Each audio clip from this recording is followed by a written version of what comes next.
Hello, everyone, and welcome to some IEN action here on the scene, Middle School Mario Kart. And reporting live from the trenches here on Rainbow Road, it's D'Lo joining me here in the booth. I got Spicy to cast some nice hot plays right by my side. Almighty Eyes in the sky, Connie on the console, as well as Taylor. Please thank our production. And you watching at home, Spicy, how we feeling? Feeling absolutely great, D'Lo. Middle school Mario Kart playoff action too. Two great teams trying to keep their season alive here. We got Hobart Middle School. We got BHMS Bluffton-Harrison coming in now. So a lot of stakes here, trying to keep the season alive. Big things here, big stakes. Yeah, and Hobart actually is a school that I'm very familiar with in terms of them being very talented across multiple titles. We're just yesterday playing as well in Fortnite playoffs as well. So it's great to see that variety, that multifaceted nature of these young esports athletes as we begin to kick on into our series here today. Now, Mario Kart, it's going to be a bit of an interesting ride. I'm familiar with the casual game, but Spicy, things are going to heat up with some more competitive action and a bit of a change in the standard game mode. Oh, definitely. Yeah, we got the team mode here. It's a team format. I like to call this the Grand Prix format. So we're going to be going in a best of 3. It's going to be 4 races. It's a standard cup, basically. If you go into like single player, if you go like local multiplayer, it's just basically the Grand Prix. I believe we're doing the Lightning Cup today. So 4 courses. It'll be TikTok Clock, Piranha Plant Slide, Grumble Volcano, and N64 Rainbow Road. Each team will play it. There, we got 1 game then. Winner of that. Then you go try to win 2 per set, and then winner of this set moves on to the semifinals. Seems like I went to the wrong Rainbow Road. Budget is gonna kill me for spending all of our travel. It's the better one. It's okay. Low-key facts. But you know what's also better? Our sponsor, Zotac Gaming. We want to give a huge shout out to our friends over at Zotac for supporting Scholastic Esports here in Indiana. You can show your appreciation for Zotac Gaming by giving them a shout out on social media. Make sure to join their community on the Discord, and don't you dare forget to use that hashtag powered by Zotac or hashtag ZotacUSA when you post. Yeah, always got to give a huge shout out to Zotac Gaming. And as that read goes through, we have the lobby up. One of my favorite things about Mario Kart 8 Deluxe, especially, we get the Mii's in the globe in the lobby. We have 2 Peter Griffins here. Not sure which teams they're representing, but it's one of my favorite things. You got a lot of Mii expression, and you, especially here at the middle school level, you know they're going to put a lot of creativity. Hopefully that translates also to the gameplay. Just that one guy in the blue fit is really just staring at me into my soul. Really reaching. But at the same time, then you also have the default in the green jumpsuit, blank, killer's eyes. And then you also have just like the Ditto over there who's just maintaining eye contact the rest of the way through. You got to hope that that killer attitude that the Mii's are showing on their faces can be reflected as well by the play here today. Now, Spicy, like I said, me when it comes to my Mario Kart enjoyment, certainly dabble a little bit in understanding and watching pro runs and understanding the shortcuts and all those different minutia that make these players separated from the rest of the cream of the crop. But you, as someone who's very familiar with the scene, tell me, what kind of strategies might we see today to ensure we're shaving off a few crucial seconds? Big thing here for today is that we are really going to be focusing on front running. The first 2 tracks here, TikTok Clock and Piranha Plant Slide, very few, if any, shortcuts that require a mushroom. There's actually a lot of technical strategies you can do, a lot of different techniques you can do without your items. So it's about really maintaining frontal presence here and seeing how far you're going to be able to establish it. I forget which is the home team here, but whoever is the home team, if you don't know, Mario Kart 8 Deluxe and pretty much every Mario Kart online game, the opening spots in an online race are determined by entry into the online lobby, with just who enters in first time. So typically, the host also is going to be starting in first place. So typically, they'll be the home team starting in first. They're going to be going to TikTok Clock, and TikTok Clock, a course which has no shortcuts that require a mushroom. If you start in the front, you are in a great spot to go the rest of the way, potentially get a winning race off the bat. That's a really interesting point. The fact that sometimes you do want to hang in the back, just grab some bullet bills for your times of optimal speed shortening. But then in this case, where you're kind of playing a bit more of an honest game, it really comes down to a bit more just the skills, the technicalities, your finesse behind the wheel. We'll find out if they've got what they need to reach that top speed as we hop into the first race. Once again, TikTok Clop is the venue. Immediately seeing this, there's a lot of mix of spots actually to open it up, which I love to see that. So each team is going to have an opening to just get up into the front, see what's going to be able to be established, and immediately off the bat, try and see who's going to be able to get these good items and try and make a push for the front. Hobart, once again, stepped to BHMS in these quarter playoffs, but so far, it could be a bit of a split case here. And character selection, I've also got to imagine, I'd like to, as we see, mushrooms being grabbed on each side. Is the items normalized across the board, or is it the same item real no matter what?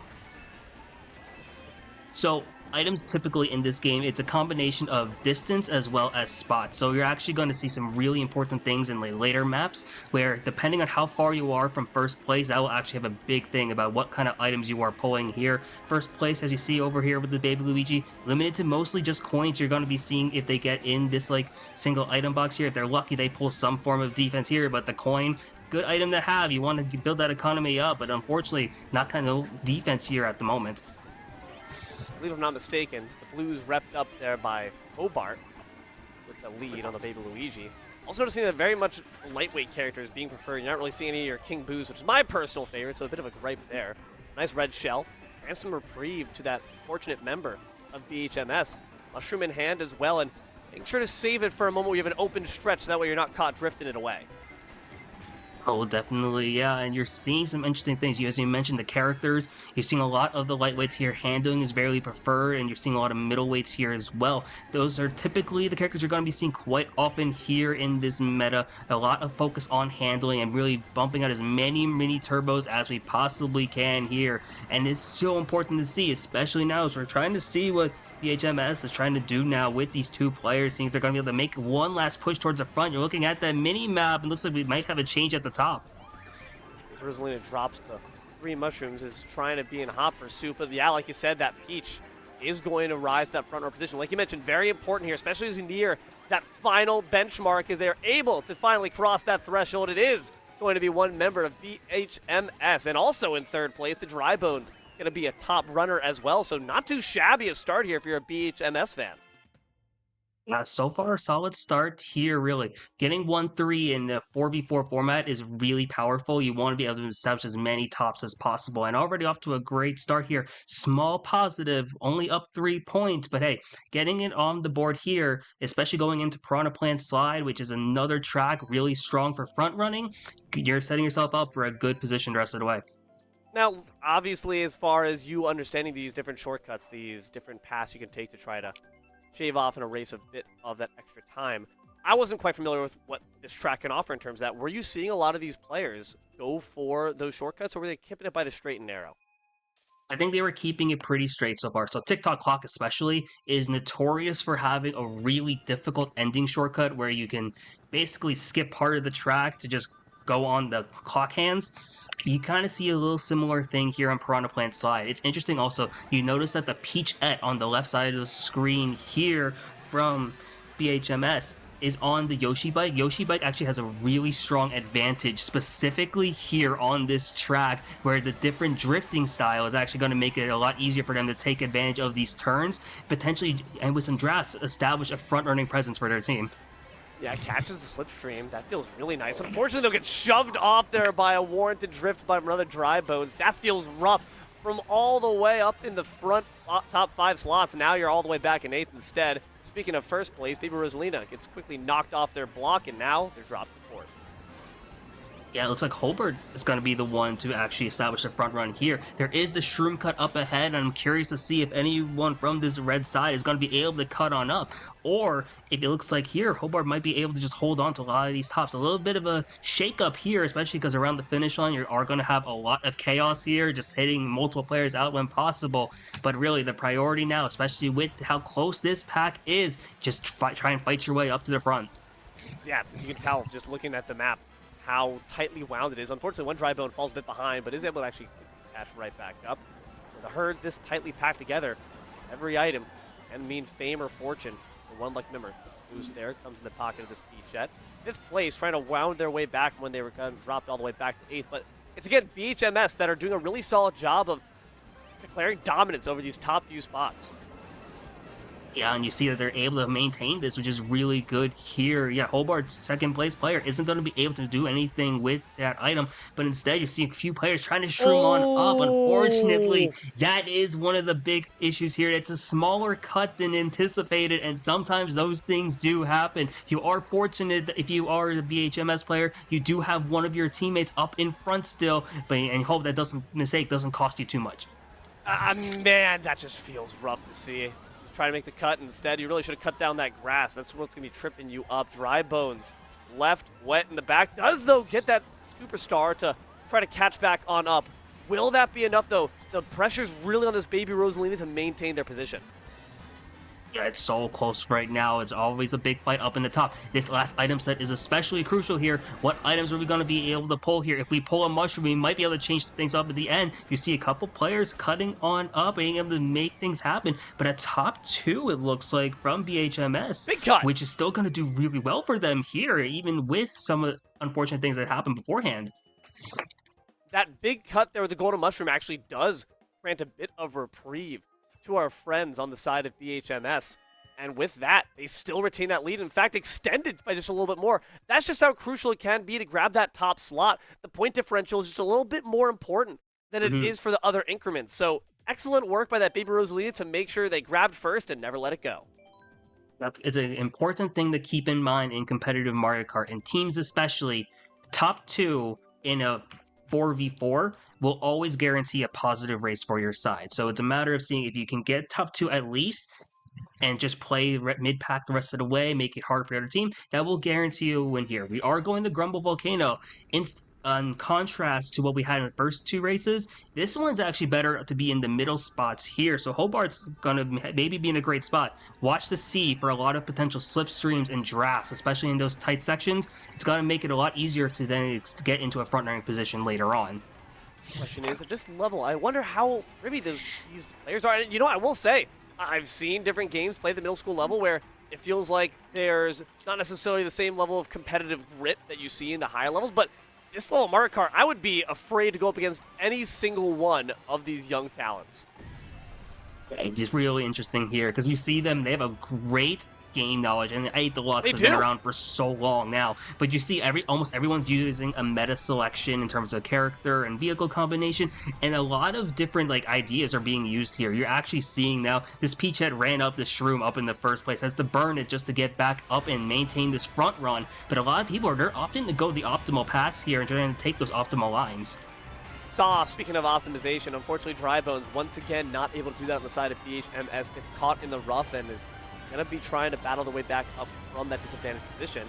Even Luigi was formerly going to be the shining star of Hobart, but has since been a bit quiet. Maybe the baby can start to throw a tantrum now, green shell in hand. Oh, yeah, and you're interested to see now that BHMS does have a ghost in pocket here on this right side with this Dry Bones. It's actually a really great spot to be in here, too. And you see the Super Horn up in first place. The ghost now in 4. Only one ghost can be in play at any given point here. So if a blue shell comes, you can make sure your teammate doesn't get that Super Horn stolen. So a really great position to be in for Bluffton-Harrison. That is really just, again, amazing item play that to the casual player, you're just not understanding why I don't use that item. Well, there's actually a really solid reason for it. Unfortunately, they will wipe out there on the banana peel, slip and slide, and sliding on fourth with the star. Baby Luigi trying to battle the way back. Second place feels good, but first would certainly be a lot better. The red shell comes through, but you have to imagine it probably used the horn for that if it even reached them at all. Yeah, it's curious. Yeah, you see that their horn is gone now, so it probably was used in that moment here. In a matter of seeing what else is going to be able to happen. A few more items that's in play, a lot of chaos happening. That's just the ending of Grumble Volcano. We are might be having a really close ending here at the end, and a blue shell looks like it was being held the entire time as well. Wow, man, just so much conservative play there with the items, and unfortunately, maybe a bit too much slapdashedness with those last 2 red shells. You saw that during the iframes that Peachette was struggling from the first red shell. A second one collided. Had you maybe just waited 1 more second, you could have caused them to stall and burn away enough time to take that first. Yeah, definitely here. Interesting stuff, but once again, another good 1-3. A lot of holding on the first place here from BHMS. They've been doing a real good job of that. Now, the big question here, we're going into N64 Rainbow Road. One of the biggest confusions for a lot of people is the realization that this track is really bad to be in first place in. This is actually one of the tracks where, despite there being no shortcuts at all here, you want to be in the back because you get more coins to start off with. There's not a lot of coins here, and coins always give you the extra top speed. So with that and the potential for easy drafts here at the beginning, you might see a big shakeup here, and Hobart might be able to pull something off crazy on this last race of the first game. That's all it would take is just one time where they're able to not relinquish those top 3 or even 4 spots would be awfully nice. We'll see as they take Wing and a Prayer to the sky. And once again, you just got to hope that that dry bones, especially on BHMS, got to make sure that you're staying safe as well, especially on these tight curves, man.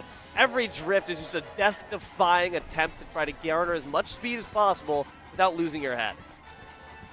Definitely, yeah, and you are seeing Hobart has a multiple top situation here, and even though you see that BHMS does have a few players in the back here trying to fight up in this pack, after the first section of N64 Rainbow Road, affectionately known as Trainbow, it is really hard to break up into this top. So it's a matter of how well can we use these items here, avoid these change ups. You have fire, a lot of chaos could be happening here, throwing it all up, God. Trying to find a shot, and not able to do so. The red doesn't even make a way to get a connect.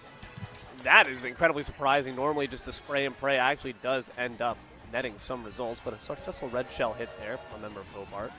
Mario and Baby Luigi work in tandem as brothers should. Can you retain it for long? Sometimes that bump can actually cause your own demise, especially when you're around that curve, because a boost of speed in the wrong moment can end up being far more of a curse than a boon. Definitely, yeah, and you are seeing some great items here, and you see that the shakeup, once again, this P-Jet has been doing amazing stuff, has went for the mini turbo trick on the glider as well, just to get a little bit of extra speed, secure that first place, and with that, that's enough for a Game 1 win here for BHMS.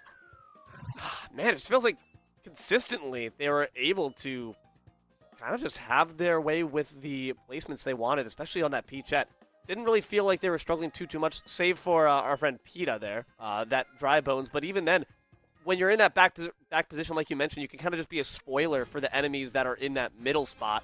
Just throw items, lob items, and also grab the important ones. That way you can conserve them, make sure that the enemy can't take them themselves, like those blue shells, etc., etc. And in fact, that actually thinking about it is a very wise strategy. If you have enough confidence in your top player to grab that first with consistency, you don't really need to worry about it. Just send someone to the back to make sure the blue shell's not going to find their way to them. Definitely, yeah. It's one of the more powerful things in this game, too, because we mentioned before that there can only be one ghost at a time. There can also only be one blue shell at a time, too. And we just saw this P-Jet player drop a perfect game in Game 1. They got first every race there. Amazing stuff. Now, I'm real curious now from Hobart. You have the little bit of practice now from Game 1. You have a better defined game plan of what exactly to do here. Really, it's about how fast can we take care of this first place? Can we just get them out of the picture pretty much from the beginning? Speaking of being finished with the picture down there, you saw GJHS Pirates had taken their series up over their opponents 2-0. So congratulations to them on the other side of the pond. In progress currently, East Tip facing up against JCMS Mark Varsity. And that's going to be going the way of the Trojans so far, but things could very well change. You sneak a Trojan horse in there, and maybe, just maybe, things will end up going sideways. But we're focused on the match here ahead of us. Like you said, Hobart then asked some questions of how to handle this, how to adapt, how to evolve. What is the big adjustment you want to see from them in terms of just practical application, practical steps they can apply easily for that next map? Team play is the big one I want to see here. You are going to more often than not win 2v1s instead of like a consistent 1v1 against every single player. One thing I want to see from team play wise is the rotation of players with items. So a player in second place will often only pull one red shell. Third place can also pull a red shell. So if you have 2 and 3 and you know that BHMS is in first place, the second place player throws up their red shell. Third place player can then pass second place, throw up their red shell, and that effectively hits the double red shell. That is not always as common as you think it could be, but hey, it would be such a big play here to just kind of see that little bit of item rotation as well. Just get a bit more of that advanced team play going in, especially here in this game too. And you find in middle school that oftentimes in any esport, what is really the big separator is just how amazing your top runner is, because, you know, it's middle school. These kids are oftentimes just starting out their esports career. So if you have someone who's really talented, that could really be the separator. But when you see that rare aspect of team cohesion, which is not, I feel like, very common amongst any title at this level, at this age, it really sets you apart, or it maybe really sets you off the map once again. This time the dry bones of Hobart going to take a dive off the map. Yeah, unfortunate there, and suddenly you are going to watch that mini-map once again. This Peachette is back in first place. They took, at the beginning, the one cut that is there where you're able to go over the clock hands, and this is one of the best item pulls you could have between top two ever. First place has a mushroom, you can dodge a blue shell with it, but second place can also cancel out any blue shell that comes before it even gets to first place with that super horde, and they have a mushroom in second as well. So there are 3 potential blue shell dodges between this top 2 from BHMS. Yeah, there's no one really in range to immediately threaten. Superstar on top, Yoshi is coming for you, but can you turn that dry bones into scrambled eggs just yet? I think not. And the longer it goes, the more unlikely it becomes. A Piranha Plant in pocket, but not going to have the home field advantage for that. Does take a quick nip out of the baby and actually puts them in second for Hobart. Yeah, and this is real important here too, because I believe if the player in first place is just going to maintain that item pool, they don't want to burn that mushroom, and they have only a coin in their second item slot. So if this dry bones player is at the point of pulling red shells, this could be a really dangerous spot all of a sudden here. Let's see what this item pool is, but it's triple mushrooms. It's going to close the gap, but not the aggressive item you're really looking for. Oh, let's take a chance at it. Spin the wheel once more and see how the roulette be treating you. Super Horn has been utilized in favor of grabbing a new item instead. It's going to be the Piranha Plant, which does certainly feel good to get a bit of extra speed up on top, but the fact that you don't have that first 2 slots confirmed, and the fact that that pack is so close together with the Baby Rosalina from BHMS bringing up last, it does leave a little bit to be desired, especially if the Beachette takes a spill off the map, but not going to matter. Going to be able to secure first for BHM. Yeah, you saw the ideas there, going for the ending cut also there, just to be able to save those extra few seconds. Unfortunately, it didn't work out, but they did pull some great spots. This is a really interesting results here, because you have 2, 3, 6, 7 actually here from Hobart, which is enough for them to take the lead there. The bottom 2 from BHMS actually did a bit of damage there too. Sometimes if you can't get first place, the best alternative is just to get everything behind it. Maybe getting a bit too fancy there with the very technical aspects of TikTok Clock, but now instead we do the Piranha Plant slide. We'll see if that goes any better for you. I miss Koopa Cape, my friend. I truly do, but nonetheless, we'll have to settle with the water levels we have. Spicy, what's your favorite Mario Kart track of all time? All time is a really hard one because it actually changes game by game for me. In 8 Deluxe, it actually would either be Hyrule Circuit or Dragon Driftway. If you wanted for me to go nostalgic, I'm going to probably end up saying something pretty basic like Toad Factory. I'm so happy that got brought back in the Mario Kart world, and like one of my friends is top 10 worldwide on it, so I'm like, hey, a lot of bias there personally.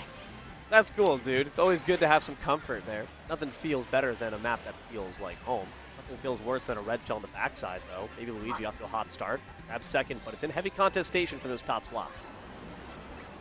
Definitely, yeah, and you see a mix here up now. Hobart has an opportunity to maintain this front-running position. You have the first-place player with defense as well. You have this banana. You're taking a really wide line, though. You're probably going for this boost panel, and now a matter of seeing, can you go for maybe a banana snipe here, or are you going to cycle for better items? Because it's a big mishmash of spots so far, and the player who's been dominating this entire game at this point is in 6th place, and their teammate falls off on the glider, unfortunately not able to stay up high enough just to maintain that.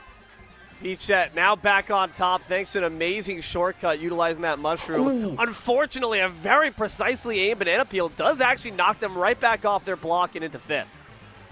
That's one of the best banana spots you could have in the game. It's a blind spot. Not a lot of players are expecting it to be placed in that moment. You have to place that pretty much at the beginning of the race or go for a crazy banana snipe. So great stuff that we're seeing here. And now Hobart, once again, maintaining this top spot here, able to be in first place, has 10 coins, has pretty much as much top speed as you're going to be getting on this Dry Bones combo, should be able to access the double box here as well. Goes for the single. Matter of seeing what can they do, especially with BHMS right behind.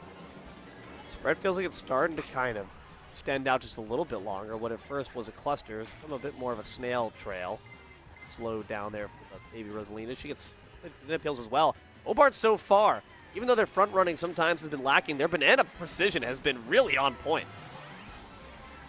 Definitely, yeah, and it's paying off now. You're fighting for those top spots here. You're seeing BHMS have those items, and that's a big cancellation of that one red shell. It's a matter of saying, can we get a second one here? Coin in second place is one of the most unlucky pulls you're going to be able to get here. Now you're in first with no form of defense. There is one last items set that is coming right up, but it's going to be neck and neck going into these final set of turns.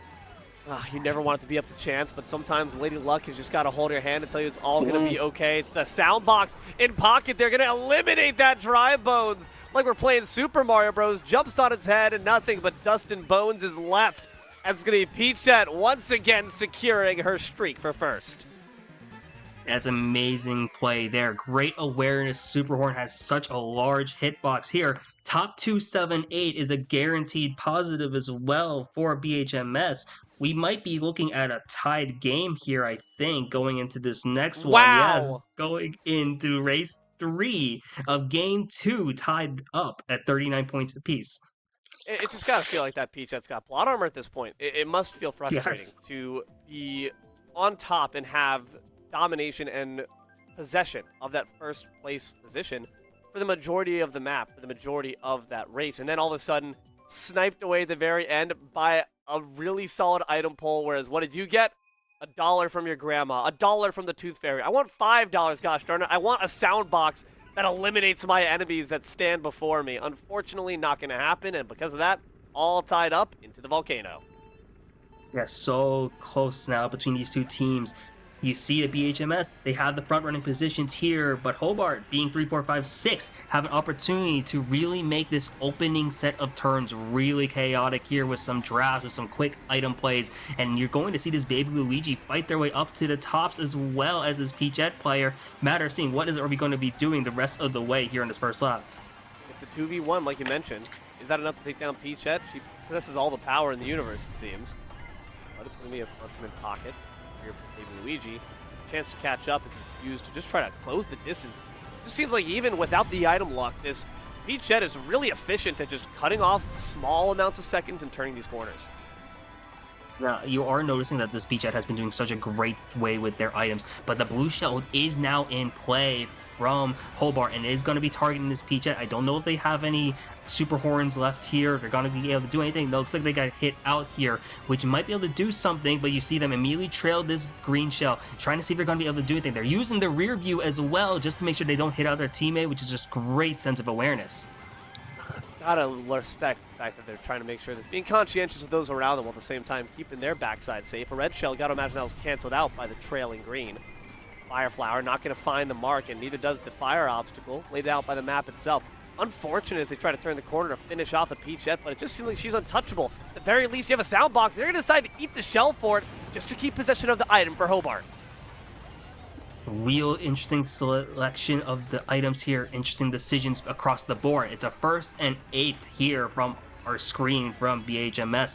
Now, matter seeing what are they going to be able to do the rest of the way. They're bottom 2 as well, and you saw what happened in race 1. If Hobart just gets a lot of spots behind first, it's going to make things really difficult for them going into this last race. But the bullet bill coming on through now, taking no prisoners, able to see if they're going to be able to pull anything else here, because we have a big lead, but the Ghost takes the defense at the last second, and that's a second red. Another red, but it's still too much distance built up. There's just a Peachette difference right there. Another coin in pocket, another red gonna hunt you down, robbing all your money and all your life. That's gonna be all she wrote there as Hobart take top 2 spots, but the Slipstream manages to catch up and actually pull ahead. One last trick, stunt on a Peachette. You're unstoppable. The plot armor once again in full showcase. The question is the rest of the spots. 1, 4, 6, 8 is a really difficult thing here. That could be an even race after this one, which might mean we're going into this 1 point. It's so close now between these two teams. Literally, heavy lies the crown. Heavy lies the crown on Peachette's cranium, but by gosh, they got to try their darndest to make up for the slack that unfortunately their teams are putting up there. Bullet bills are not going to be able to save you. You need to kind of bear some of that burden yourself to make sure that you're not lagging too far behind to cost the rest of your team those crucial points, especially when it's the difference between a sweep and a potential reverse. Definitely, yeah. N64 Rainbow Road, once again, Rainbow is such a volatile map. It's so short, there's no shortcuts. What happens here at this first section is going to mean so much the rest of the way. You know that BHMS has a lot of players in the back here in 6 and 8, but Hobart's also really close together and really prime drafting spots. This first item set is so critical, a matter of seeing what are we going to be pulling here. This is typically where you see a lot of mushrooms get pulled, so a matter of seeing who's going to be able to move on up. A red shell in 7th is unfortunate, but everyone is starting to get hit around, and there's the draft all intel, and this pack is so close. Going to be coming down to probably a couple item waves to see. Nearly dodge around the chain chomp. Who grabs the best item is going to be really what can determine in this early brawl who ends up taking it. Boomerang Flower knocks out that Dry Bones, but instantly a Fire Flower is going to be the response. Pushing up daisies here, but don't start the funeral for anyone just yet. Could be anyone's game. Yep, still important here. You see this Peachette in first place once again. Their teammate in top 2. They have the Shroom to recover. Never mind. And now they have the Super Horn still in tow in case of a potential blue shell. They're set up very nicely, especially as this Peachette is approaching lap 3. Just got to make sure that Dry Bone's in a position to use it. Seems like they're starting to see themselves lag behind, so they decide to pop it. Maybe give themselves better chances to ensure they don't fall to that laggard position. I'd imagine the Peachette probably demanding, hey guys, listen, it's good to have the protection, but it doesn't really do me too much good if I'm the only one able to be a front runner. So maybe fight for yourselves a little bit more. I can handle myself. Even with 3 red shells, they can stop me. Oh, and it's so close here. And the last item set on the smart steering, able to keep this player alive, but maybe a little bit too little too late. You're watching that mini map. That's the light blue Yoshi here from BHMS. Some big items being on the board there, and we might have seen a big race here still. Oh, wow. What happened? Okay. So Peachette at the bottom of the running. I think Hobart took it? No! Hobart took it, yeah. BHMS able to clinch out those top spots, no matter who it may be. All that matters is you secure the top 2. Spicy told it. It's a prophecy, and unfortunately, it's one foretelling Hobart's doom. BHMS succeed with the sweep. It's a crazy way of how that turned out there, too, because there's a lot of great adjustments there from Hobart the entire time, but even at the ending time, you did everything you need to do. The Peachette player wasn't even in top 2. They got like 7th, I think it was. And instead, it's still not enough. A heartbreaking way to end that. That could have brought us all the way to a game 3, but BHMS, that when they're all needed, the team clutches up and sends their team to semis. Overall, brilliant play. Like you said, brilliant cohesion. And that really, I do think, was a big separator. Alongside, I think you had both of the key ingredients to a really successful middle school esports team that I've seen so far, which is having one person who just really is above when it comes to their just natural finesse and understanding of the game. That Peachette, when it comes to the item play, amazing, but also just knowing their way around the wheel. These middle schoolers are going to be Tokyo drifting the moment they get their provisional licenses, all right? I don't want to be driving anywhere near Indiana. Those kids are going to be dodging and weaving and throwing banana peels left and right. But also, like you mentioned, team awareness, conscientiousness, making sure you're considering the bigger picture. All important points to take away, not just for Mario Kart, but pretty much any esport, especially at the middle school level, like you were saying. Great stuff here, nothing to hang your head over, and overall, great matchup. Like, that was, especially at the end, that was so close. That went to a game 3. I don't even know what would have happened there. And this is only quarterfinals. 2-0 does not tell the story. Hobart should absolutely feel proud of their performance as well. And they can also say that they got a chance at the very least to battle one of the greats, even if it means their bracket run ends early. But speaking of esports, athletes, and all that good stuff, the only reason we can even be here in the first place is because of our sponsor, LandFest, baby. This broadcast is part of LandFest Scholastic Esports program, you see. A program that supports this league and many others. Since launching, LandFest has delivered other 300 broadcasts to scholastic leagues in Washington and Indiana. We provide these broadcasts free of charge to the leagues, schools, and teams that we cover. But it's your generous donations that make this possible.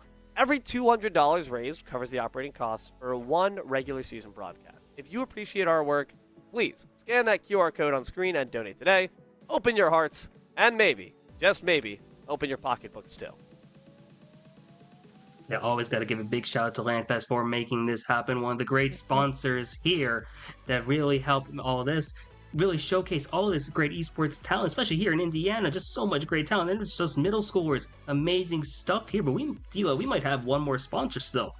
Oh, what's that? I think you're right. Speaking of, if you enjoy what you're seeing here and you want to be in on the action, you want to play esports in college? We couldn't do it, but you maybe can. Now, you can search hundreds of collegiate esports programs at portal.leagueos.gg. Scholarships exist for players, shoutcasters, hey, that's us, and more. So list all your talents. Verified college coaches are searching LOS Portal now to find you. Yes, you. IEN students, sign in to manage your prospect profile, where your stats automatically will update. LOS Portal is actually free, so don't miss your chance to get discovered. Visit portal.league.os.gg and level up your future. With that being said, folks, that is all we're going to have for you here today on IEN Mario Kart 8 middle school action quarterfinals. Once again, a hearty congratulations to both competitors, but BHMS, you deserve the laurels. Hobart, hope you're not feeling too sorry. It was certainly a good show. I've been D'Lo. Joined here in the booth with my friend Spicy, we've had Console, Connie, and Taylor, almighty eyes in the sky, keeping the prod lights on and the cam steady. Please thank our production for all they do. And last, but certainly not least, thank you, loyal, obedient viewer, for your time. We hope you've enjoyed this series just as much as we have. Keep an eye to the sky for more IEN content coming at you. Until then, good games and good night.